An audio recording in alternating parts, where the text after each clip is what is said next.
Whenever anyone brings up the subject of the immense library of shooters for the Genesis, the conversation almost always ends up discussing either Thunder Force 4 or Musha.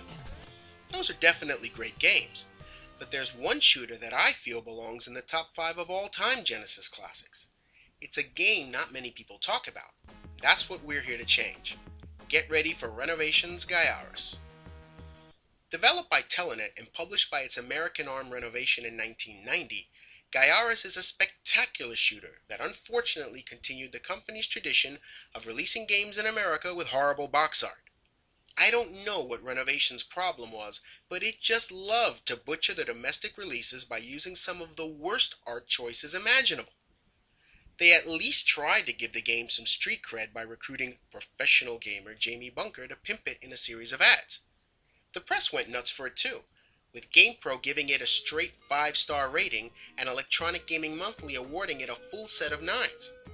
However, no one really seems to talk about the game now, and it's not even mentioned in the same breath as Thunder Force, Musha, or even Zero Wing, and all that game has going for it is bad grammar.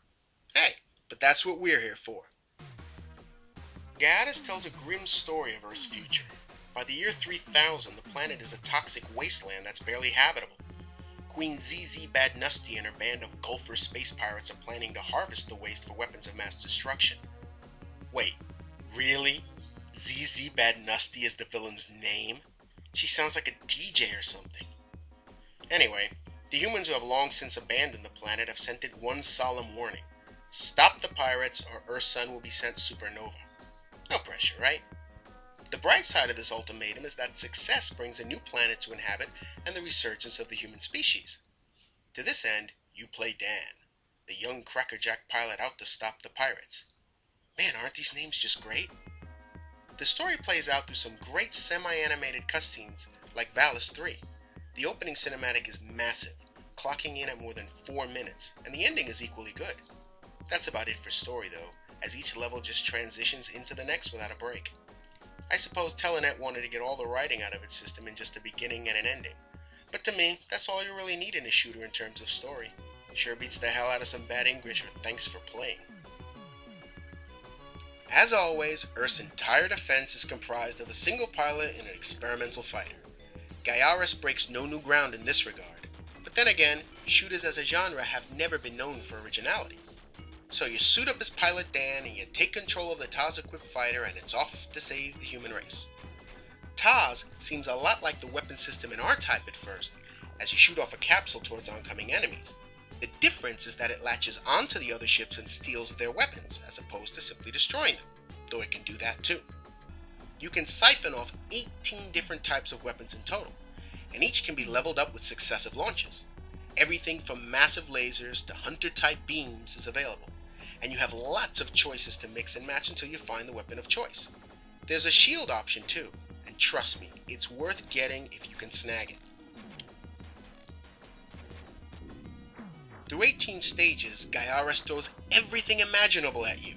The visuals are excellent, making great use of colors and some of the best parallax scrolling I've ever seen. The Genesis really shines here, showing off its fast processing power. Blast processing indeed. And this really seems like a game tailor-made to show off the console's strengths. The levels are huge, with many of them scrolling both vertically and horizontally, and there are a ton of obstacles to avoid in each one, like asteroids and even black holes. At the end of each stage is, of course, a boss, but these are unlike those you've encountered in any other 16-bit shooter.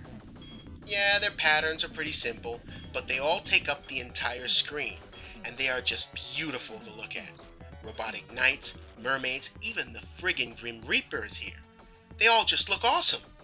They're pretty unforgiving too, and despite their patterns, beating them can be pretty tricky since you have such little space to move around and they're just so large. That brings me to perhaps the single most distinguishing fact about Gaiares, its difficulty. Those who do know this game curse its brutal challenge level, and some of the lowest types, like me, are forced to resort to the invincibility trick.